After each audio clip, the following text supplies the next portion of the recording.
Greetings to all those who are confined behind the walls of their home, like me. Welcome to Grow with Portia, QuaranTOLD Edition. I'm your host, Portia Booker, and yes, this is my real name. Grow with Portia targets those who are curious, eager, and hungry for new information that can aid in their personal and professional development. Malcolm X once said, "Education is the passport to the future, for tomorrow belongs to those who prepare for it today." Never stop learning. Be a sponge for the rest of your life. Before I jump into my topic for today, I want to introduce my guest. Welcome, Mr. Larry White. Welcome, Larry. Thank you. Good to be here. I'm happy to have you. So I'm going to give a little introduction of who you are. So Larry White is the author of Confessions of a Zen Narcissist. In this book, Larry talks about his personal struggles with Narcissistic Personality Disorder, or known as NPD.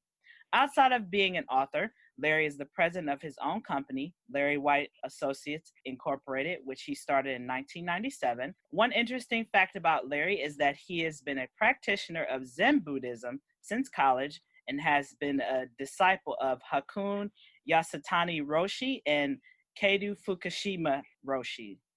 Excellent, Larry. Thank you for joining me today remotely. Well, thank you for having me. It's a privilege. Hey, I always like having different people to talk about different things, especially, let's jump into what's currently going on. So, second wave of COVID possibly coming. I mean, you work for a healthcare system. How did you guys handle COVID the first time, Larry? Well, it's interesting because we place people in healthcare at hospitals and clinics. And we still have people who are, in other words, our business is still functioning. But what COVID has done is slowed everything down because people didn't want to relocate and they're frightened. But I'm impressed about how little it changed things. Hospitals still need people, and they're still asking us to find people, and people that we find are often still ready to relocate. So about the only generalization I can make is that nothing's really changed. Except it's all gone on slow bell. It's all slowed down a great deal. So do you think when the second wave officially hits, more things are going to be closed down for longer then? Well, I think it could go either way. You see, when the second hits, they're going to need a lot of people. And there's been a lot of shuffling around, so there's going to be a lot of openings. So it wouldn't surprise me if our business increased with the second, just simply to fill slots that are out there that are open. But it's all open-ended. We've never been here before, so who knows? Well, right, because, you've had your business for, 23 years. And so this That's is right. probably something new for you totally, Never, absolutely, totally new. You probably never thought the world would shut down because of something like this, right? That's right. I never did. It's been amazing. It's interesting that I think my being involved with recovering from narcissistic personality disorder and this kind of stuff coming along at the same time has been very interesting to observe because I don't know whether you want me to just go ahead and get into this, but there's some comments I wanted to make, and that is one of the comments is that I've been observing what it means to have narcissistic personality disorder when you're in a really high, powerful place. And my reaction has been one of sadness and compassion for our president, because I see so much of myself on a very small scale manifest in what he's doing. And people are very critical of him, and he's in a bad position, and he doesn't know it. Let me just take a couple of minutes and point out what I mean. He doesn't know anything except self. Everything is self-oriented when you're in narcissistic personality disorder. You have a view of yourself, and that is the world. There's no empathy. There's no concern for other people. There's no awareness of really a world going around.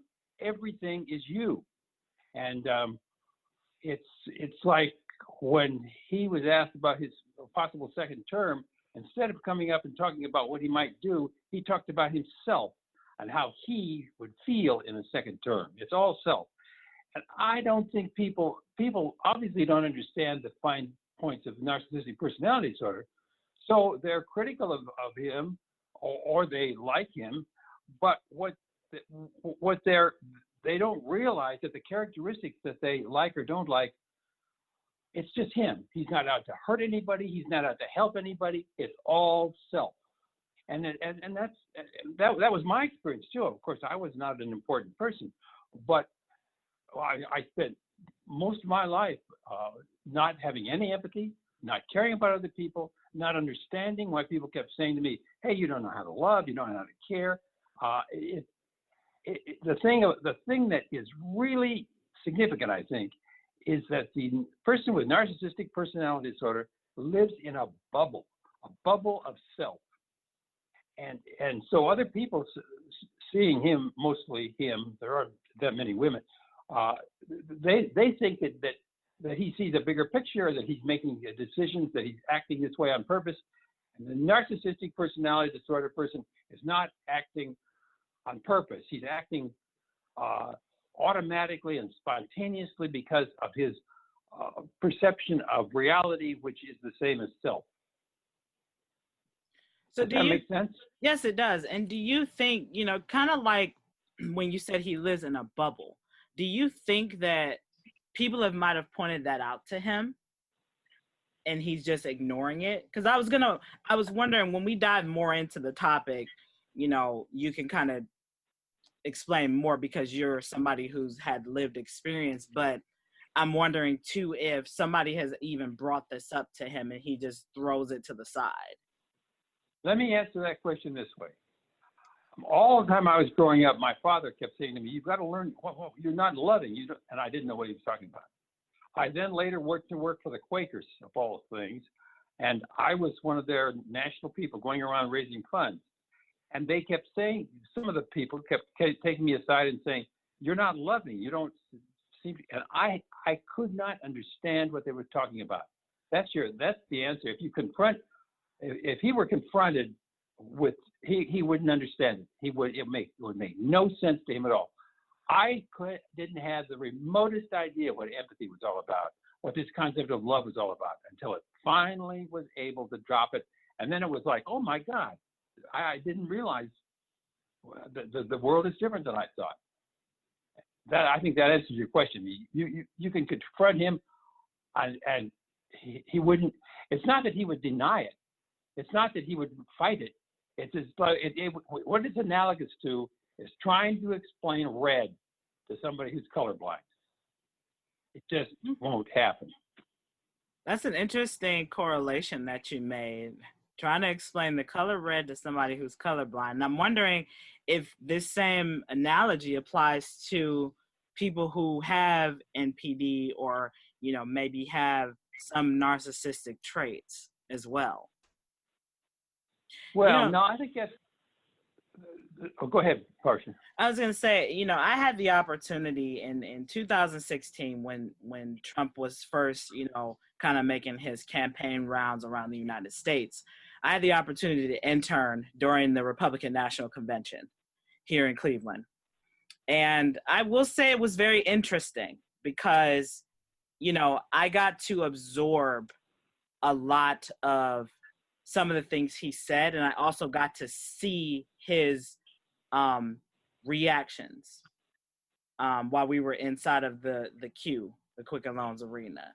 So I will say I can agree with you there that he does, now that I've read up on what narcissism is, he does exhibit a lot of that. And I'm wondering too if somebody can even get close to him outside of the people who work in the White House, and even maybe his family, if they've maybe even been able to mention that to him and he actually took it to heart. No, Portia, it wouldn't happen. Here's the thing. Another thing that's important. We're talking about narcissistic personality disorder. And now there's 7 characteristics of narcissistic personality disorder, and if you have 5 or more of those, it's considered a disorder. Now, I'm sure I'm still narcissistic. There's lots of people who are narcissistic as a trait. Yes, you're just like anybody else. You appear more egotistical or self-concerned, but you're not in the bubble. the thing that characterizes the narcissistic personality disorder from the person with a narcissistic trait is that the NPD person is in a bubble. It doesn't matter whether it's his wife or the only time that he's going to hear, and this is what happened to me, if the NPD person reaches the bottom, if they feel like they're a failure, if their life is really, really not working, and then they're confronted, as I was, and they have some honesty about them, they can then say, oh my God, yes, I've got that. However, and here's an important thing: there are to recognize and admit that you do have 5 or more of those characteristics listed in the DSM-5. If you have, you can agree that you have it. Yes, that's me. Yes, I have a narcissistic personality disorder. But that doesn't mean that you can drop all the characteristics. It's like muscle memory. You have to go through a process to drop all that stuff. So there's two. I came to the realization that I had the disorder, but it was 20 years of struggle before I was able to drop it and experience empathy. In the meantime, I knew I had the disorder, but I still didn't know what it was like not to have it. It was all intellectual. So there has to be a process, and we can talk about that if you want to. But there has to be a process of getting rid of it. But, and here's the point I'm responding to there. There's not going to be an acknowledgement, even an intellectual acknowledgement that you have the disorder, unless you're so at the bottom, so defeated in your life that you're looking for answers. And very, very, very few NPD people, I suggest, ever reach that point. So I don't have any expectation of being helpful to somebody who has NPD. I hope I can be helpful to therapists who want to understand it better to treat people, and I hope I can be helpful to people who have to live or work with NPDs. And maybe if there's somebody who is really in pain, I can be helpful, but that's not very often. Well, I mean, I think just you opening up and talking about your struggles that you went through, and then, we're going to dive into your book. I think that that's helpful in itself, right? Because I'm a firm believer in being transparent, and I think that there's a lack of that today, of transparency. And, people try to help other people, but they're doing it from a vicarious point of view, not so much from their own experience. To me, I will share this with you. I've done a few interviews and talks with different people about my mental health struggles. I mean, I have bipolar disorder, and considering that I am African American, it's very heavily stigmatized in the African American community. Anything mental health related, whether it's depression, anxiety, schizophrenia, anything on that topic, it goes in one ear and out the other, and it's kept outside. And so I think it's the same thing here with NPD. You're talking about it. I think that's a starting point for helping. That's a starting point for getting the conversation going. And you never know.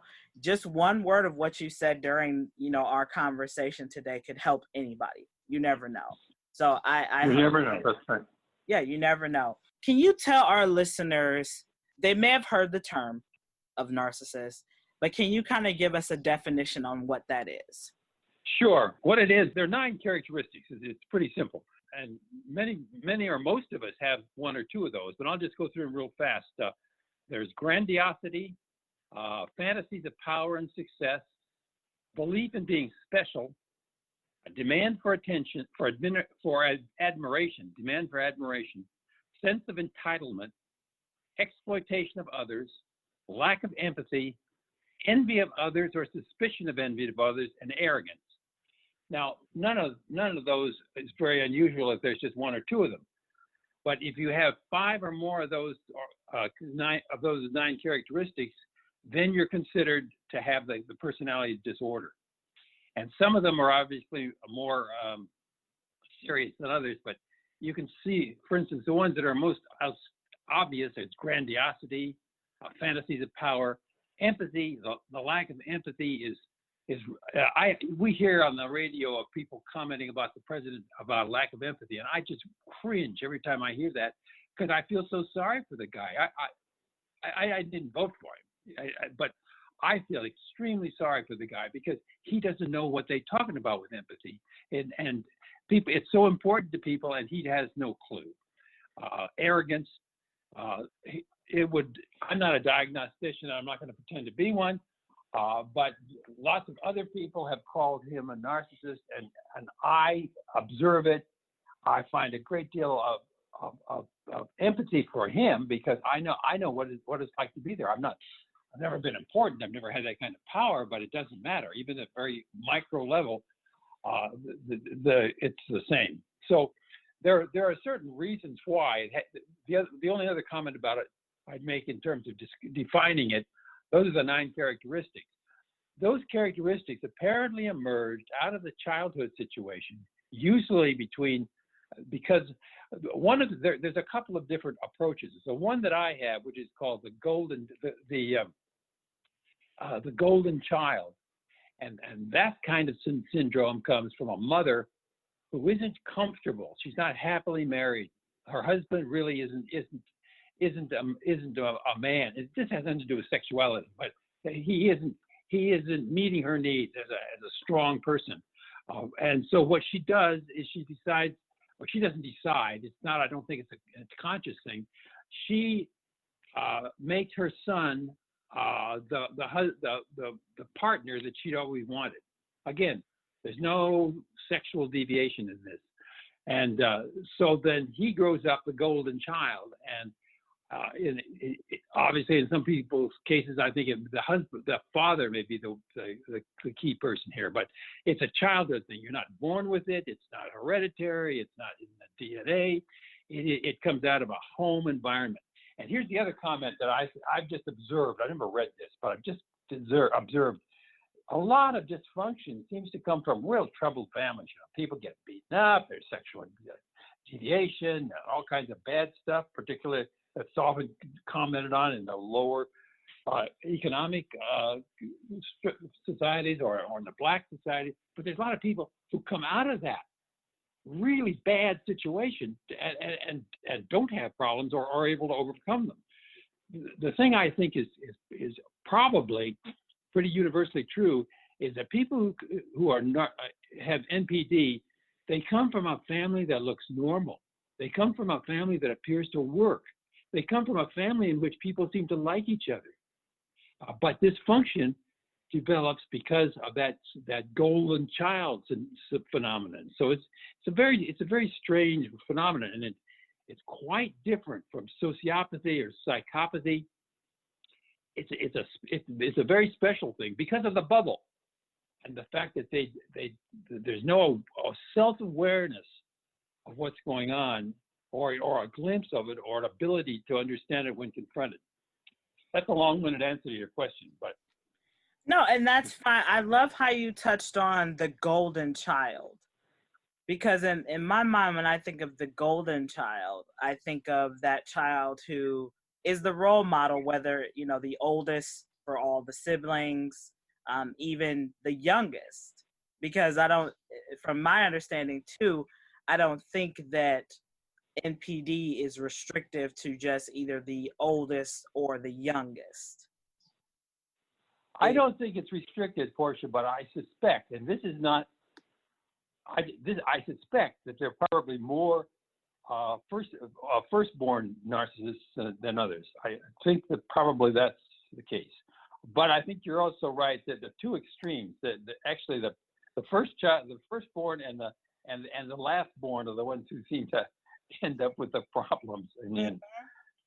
Well, because sometimes, when it comes to children, the firstborn, I think in society standards, is supposed to be the role model for the rest of the siblings. The firstborn is supposed to be the one who, makes it, I guess, is whatever makes it means in other families, whether it's, becoming a millionaire, opening a business, becoming an author, whatever it is. Everybody's standards and definition of making it is different. But then when the firstborn doesn't live up to that particular standard, then sometimes it falls on the youngest or even the middle child, if the middle child doesn't, live up to par. So, it's interesting. It's a very interesting dynamic.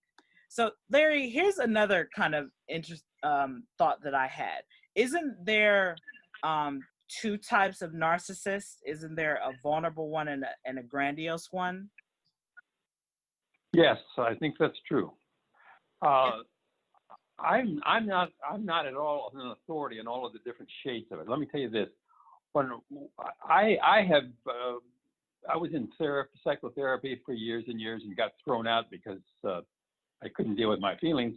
But I've been aware of and studied psychology over the years and trying to deal with my own problem.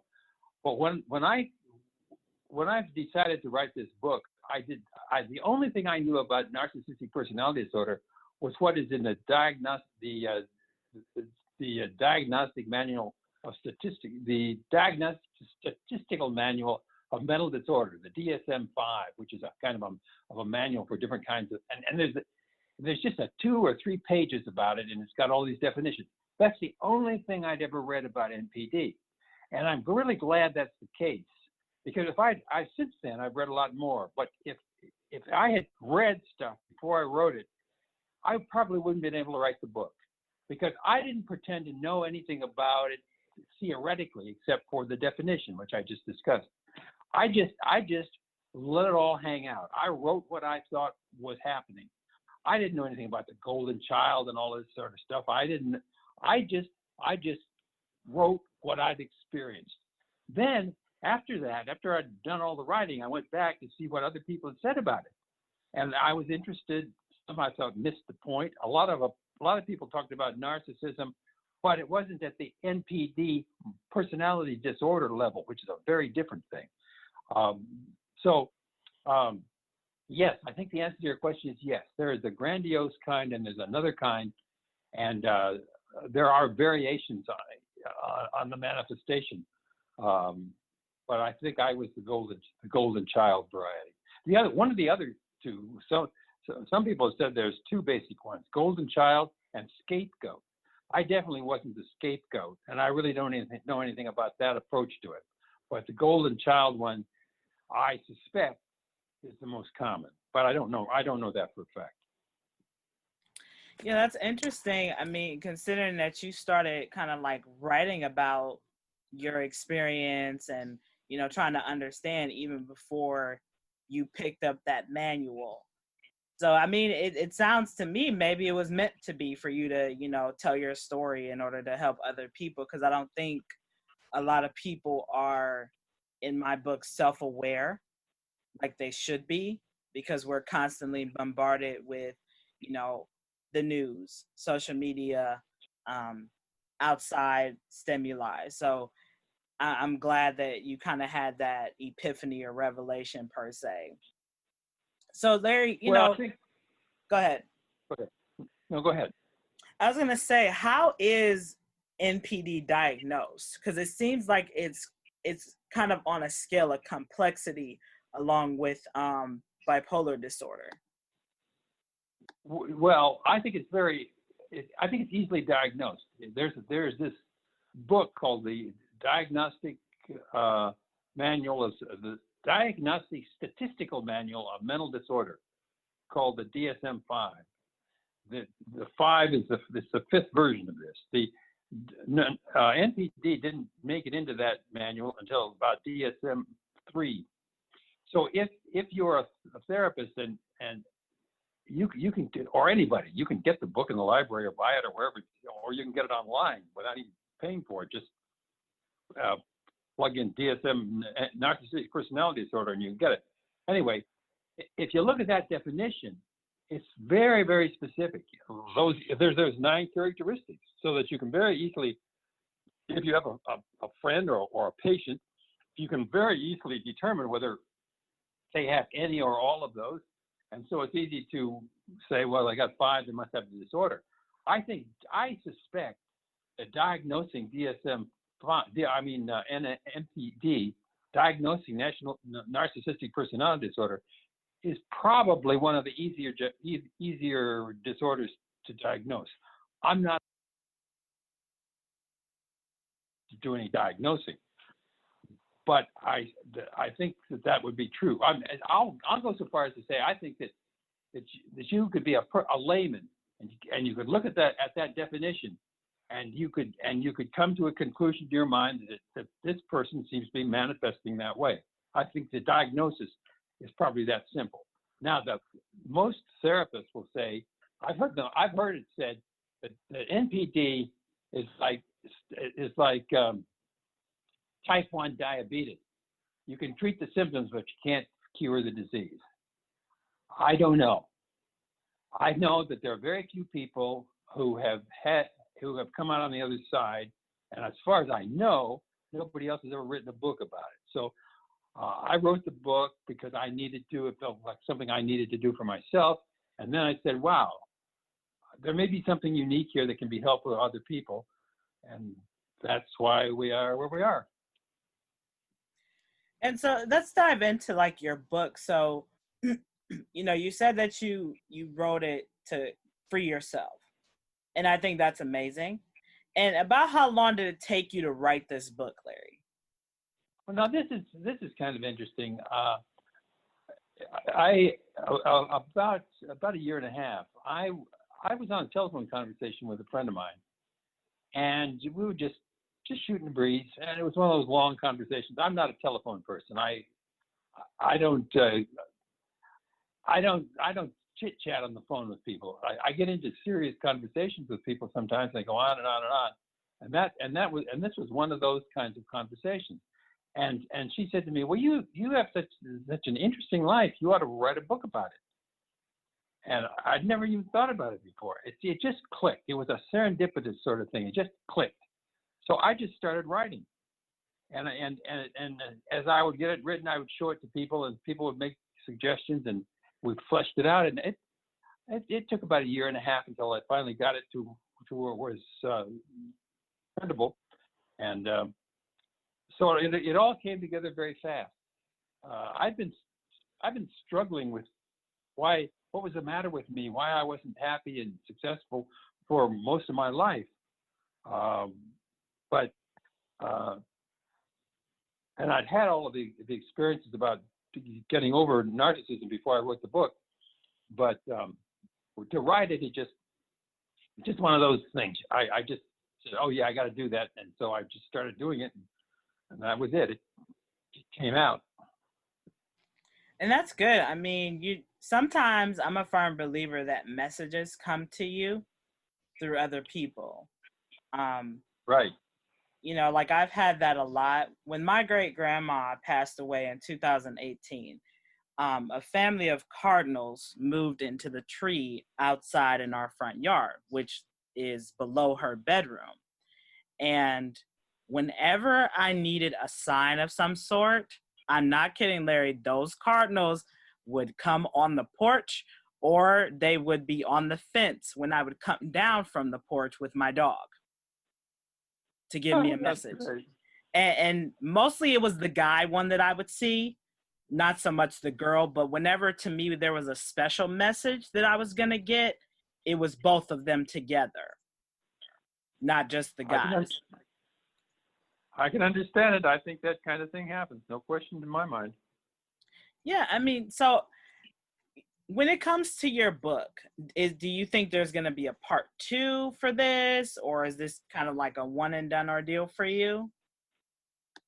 Well, I'll tell you what. I don't know what's going to happen because it's just people are just seeing it. I don't know, and of course the COVID-19 came in the middle of all of this, so that what I hope will happen, and may still happen. I hope that I would have enough opportunities to have conversations like this, or have meetings with people who could be in my presence and ask me questions, and then maybe write a second book responding to their people's questions, and a book more about how I could help people who are living with narcissists. there's a lot of psychologists out there who've written, or therapists of one kind or another, who've written books to try and help people who are living with it. I've read some of the books. I just think that because I have a little different perspective on it because of my experience. And so if I were to write another book, which I don't know, maybe I will, what it will be is an attempt to really help people who are dealing with it. And one of the things that I would want to very much deal with in another book, which I mentioned in this one, which I think is crucial, is the whole illusion of self. And I think that if we look at it, we comment about it. People, oh, he's egotistical, or he's always concerned about himself. The whole concept of self is very important. It's important in Christianity. It's very, very important in Buddhism. And I think you can make the generalization that people who really get it, people who really know what it means to have salvation in Christian context, or enlightenment in a Buddhist context, they transcended that illusion of self, so that they're no longer attached to that illusion, but able to relate to other people. And this particular disorder, what's so ironic about it is it couldn't be, there is no worldview that could be more diametrically opposed to Zen or even Christianity than NPD, because it is all self-oriented. Absolutely. So if let's put it another way. If my awareness of the self problem, and with my experience with people who want to discuss this, my experience, if that looks like I could make a contribution, that's where I would want to make it for a second book. Hey, I understand that. I completely feel that, Larry. I'm happy to hear that, very much so. Larry, I will say this. I'm very excited to read your book. I really am, because I'm curious to see kind of like your perspective on this, and also compare it to maybe what other people have said about NPD, maybe from a psychologist's point of view, maybe from somebody who's had, a loved one who has suffered from it. So I'm really excited to read about it, So Larry, here's another kind of interesting question I thought about. How does social media play a role in narcissism today? Well, I'm not sure. What I think is happening with social media, though, I think it has a lot to do with self. And I think that one of the things that is a negative side of social media, but it probably is both. There's maybe a positive side to it, but I think that people are so concerned about their self and what other people think of them that it dictates their behavior. I mean, you see 4 people sitting in a restaurant, sitting in a booth, 2 on each side, and they're all looking at their cell phone, and they're not even talking to each other. My grandson lives in London, and he came to visit me one time, and he was constantly touching base with his friends in London. And so then he came to visit me another time with his friends, 2 of his friends in London, but he was still keeping in touch with people. I think that I don't know what a person with a personality disorder, how they would relate to all of that. But at a less than NPD level, I think that the social media really emphasizes an awareness of self that is not at all necessarily healthy or positive.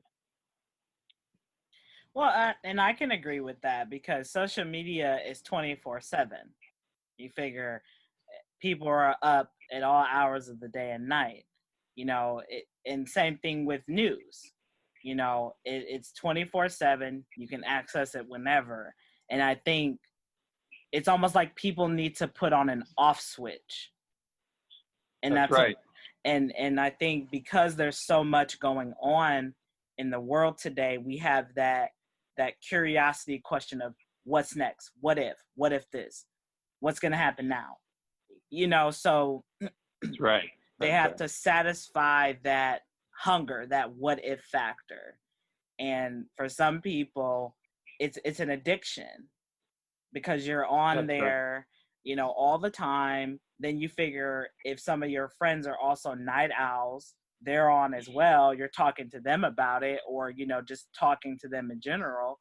But then we're not even fully engulfed or involved in the conversation that we're having with the person because we're still scrolling on Facebook, Instagram, we're browsing on Google. So I can go on a whole nother tangent about that, but I think too that also plays kind of like a role in with social media and narcissism, because it's constantly us.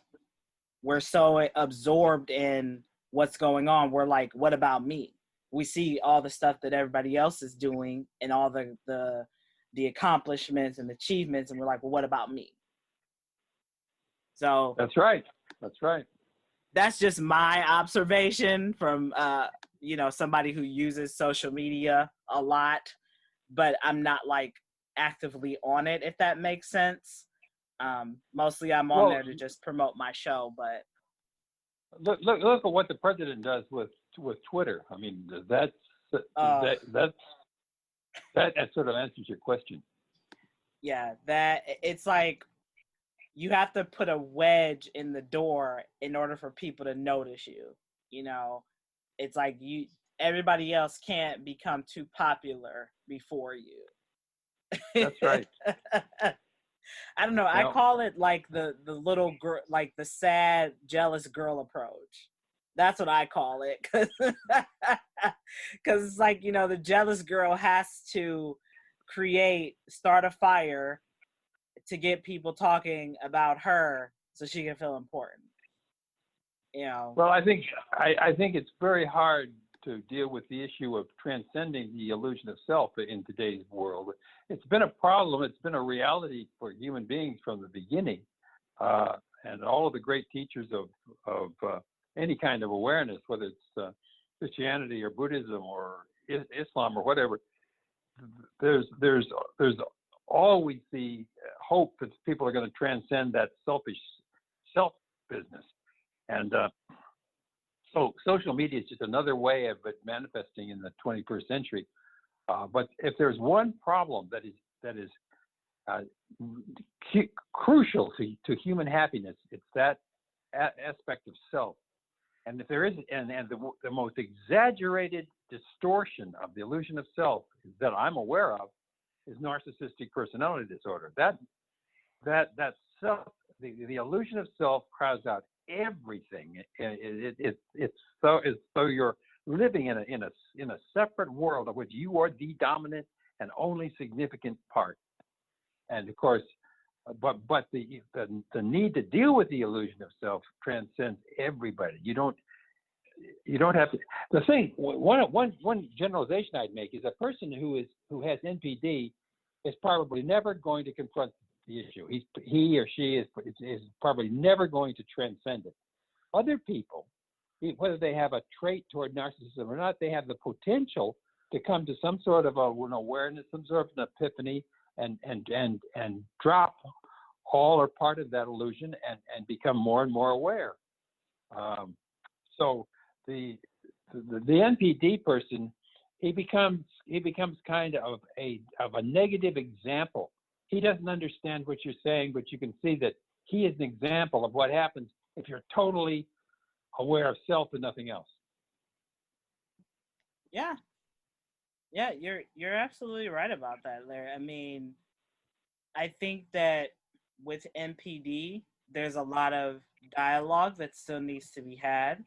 There's a lot of open conversation, and you know that leads kind of to my next question of if one of our listeners, you know, may suspect that they themselves or like a loved one may potentially have NPD, you know, what steps should they take to address it? You know, should they, you know, maybe make an appointment, or maybe should they kind of like observe their behavior and symptoms and write it down for, you know, maybe a little bit? What are your take on that, Larry? Well, first of all, let's divide that question. Let's not talk about the person with NPD. I don't have any idea how you confront or communicate with that person about the disorder. Let's not even try and do that. But let's take the person who has to work with or live with a person with NPD. Now we can be very helpful.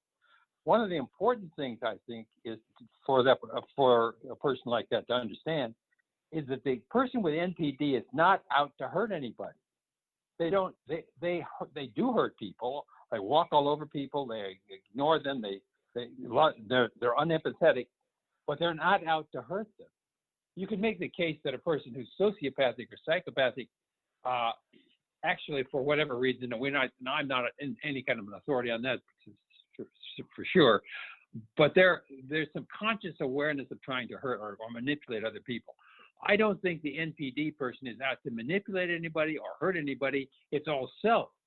Well, why is that important? Well, if you're living with or working with somebody who's a real difficult person because of their NPD, and you think they're out to get you, that's one thing.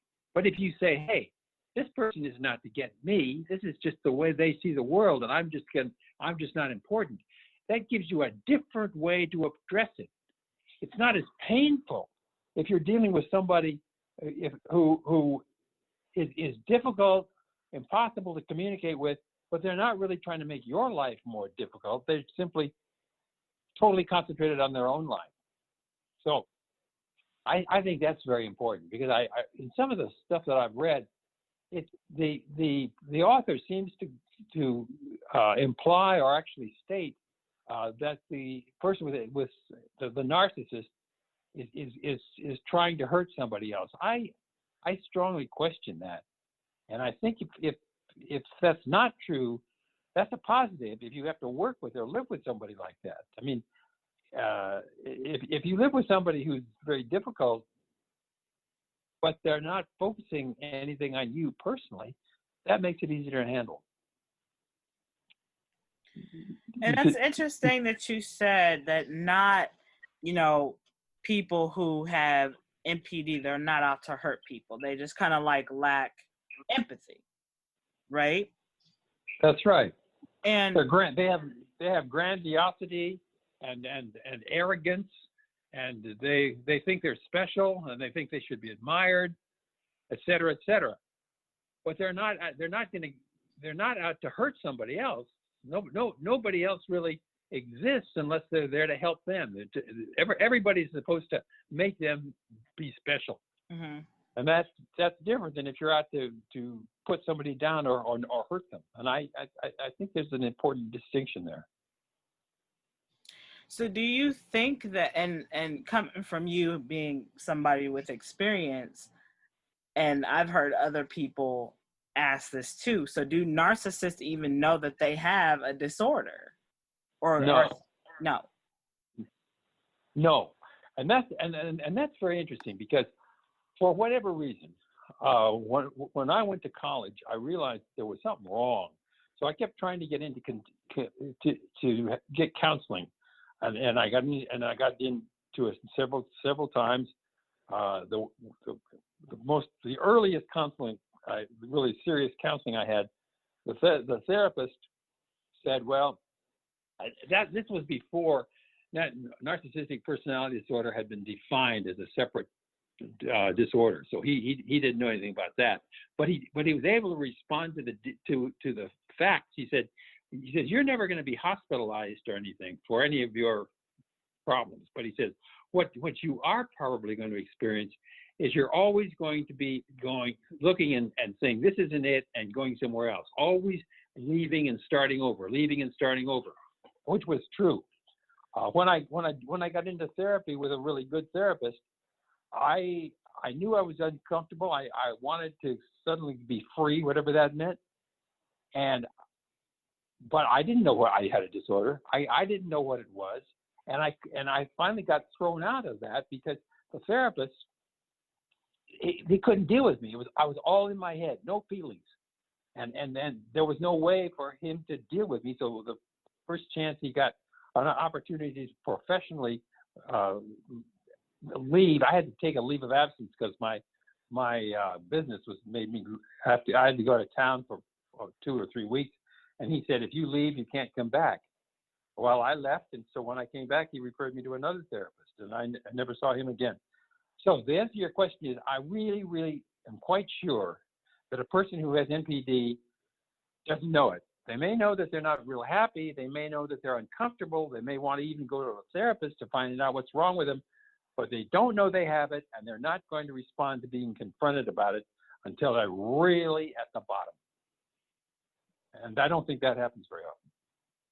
Yeah, I was gonna say that because even with me, you know, with anything that deals with like a mental health related disorder, it seems that most people don't try to address it until they've hit that downfall, when they have nothing. That's right. You know, and that was kind of the case with me. You know, I had when I really started to pay attention and change my life around, I had hit rock bottom. My dream job had turned into a nightmare, and it came and gone. I was by myself in a state where I didn't know anybody. I didn't have any family there. I mean, like, yeah, I had people that I had met who were friends, but it's different when you live someplace without your family, you know? So I can agree with that. You have to, and that's the only way you'll change too. What I think what I'm about to say, I'm not sure this is true because I don't have any right to make that kind of big generalization. But what I suspect is true, that if you have a person with NPD, they may be uncomfortable, and they may want to go to a therapist who's sort of going to tune them and help them be more comfortable. But I don't think that they're not going to be open to being confronted with NPD. That's not going to happen. And I suspect that can't happen quickly. And I suspect that they're not going to stick around in therapy long enough for it to happen slowly, if it can at all. So that's a long-winded way of saying. And I think you would find that most therapists would say that it's an untreatable disorder. Now I was lucky. That's all I know, or there may be another answer to it, but I was confronted by my wife at a particular time when I was able to say, "Oh yeah, you're right." But, and I've said this already on this talk, but it's worth saying again.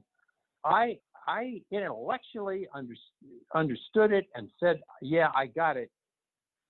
But it was 20 years of struggling till I finally had an epiphany in which I recognized giving up self to the point where I could experience empathy for the first time. That is not ever going to be a fast process, and I'll go out on a limb and make an absolute statement here. I don't think it's possible for a person with NPD to really drop it without an epiphany, without an oxo moment, without an awakening of some kind in which they drop that attachment to self and allow themselves to have emotional feelings for other people. Now, I think there are lots of different ways it can happen. I think it could happen through psychotherapy or a Christian path or a Buddhist path. It could happen through religion or psychology. I'm not limiting or commenting on how it could happen, but I think it would have to happen. Absolutely. I definitely can agree with you there, Larry. It's a must in order to really make the changes that you want to see in your life. Well, I thank you, Larry, for coming on my show and talking about your experience with NPD. And, I'm excited, like I said, to read your book. And for anybody who's listening, Larry, where can they find your book at? Is it on Amazon? It's on Amazon, yes, both hardback and ebook. It's on Amazon. Okay, so definitely you not can. Not hardback. It's not hardback. Paperback or ebook. Yeah, so if anybody wants to, look up his book, it's called Confessions of a Zen Narcissist by Larry White on Amazon. So So there, we're kind of running out of time here. So I kind of wanted to end with a last question. It's a little different than what I normally ask is, what would you say to someone, either a wife, a partner, a family member, a friend that has been victimized by a narcissist? I would say that if you're in a situation in which you have to relate to them, the thing for you to do that's going to be most helpful to you is to be empathetic. If you can understand that this person has a disorder that they are not responsible for, they didn't do it to themselves, and they don't understand it, and they're probably not going to get over it, and they're not out to get you, and they need your love, they need your compassion, they need your understanding, and they don't need you to fight. And it maybe the most creative thing you can do is to get out of the situation, because I don't think it's realistic to think you're going to ever change an NPD. Sure, change is possible. It's very unlikely that you're going to be the one to do it. If you want to be the one to do it, you're only going to be able to do it if you're really empathetic, and if you really understand them and try to help them to understand their situation. That's a hard trap. That's a hard path. It's not going to be very satisfying, probably. But if you're going to stay in the relationship for whatever reason, be empathetic, be understanding, and try and recognize that they're stuck with a situation that they didn't create and can't control. That's interesting that you say that, it's a hard road. And I agree it is, because I think that, and coming from experience, I dated somebody for a little while who was a narcissist. And, I tried to get him to understand. I tried to even sit down with him and watch little YouTube videos, because that's what he liked to do. And he just didn't want to hear it. He, Right. he kind of was like, that's not me. I don't know what you're talking about, and it was always, everything's about him. Well, I never had this and I never had that, kind of like that victim mentality. And, eventually I just had to call it quits with him. I felt like I did enough. And I'm, for our listeners who are listening, the judgment is up to you. If you really want to stick with the relationship, just be prepared for a nice long road, but it's okay to walk away too, because in this case with this person, I don't think that they've hit rock bottom yet. Well, that's very good, Portia. I think you answered your question better than I did, and I think you've got it. I mean, your experience is right on the money. You can stick with it, or you can walk away. There's a slight possibility that they might be ready to confront it, but don't hope for that. So, yeah. But I think the real important thing is feeling sympathy and understanding. I mean, as difficult as our situation is today in America, for whatever side of the political fence you're on, there's a lot of problems, and there's a lot of ways to be critical of our president. But I think that a lot of compassion and understanding, it's not going to change him, but it may make it easier for you to live with the reality, because it isn't going to change. And the guy, any of us, didn't do it on purpose, and we're not out to hurt somebody else. We're just trying to make it in the world with a serious distortion in our perception.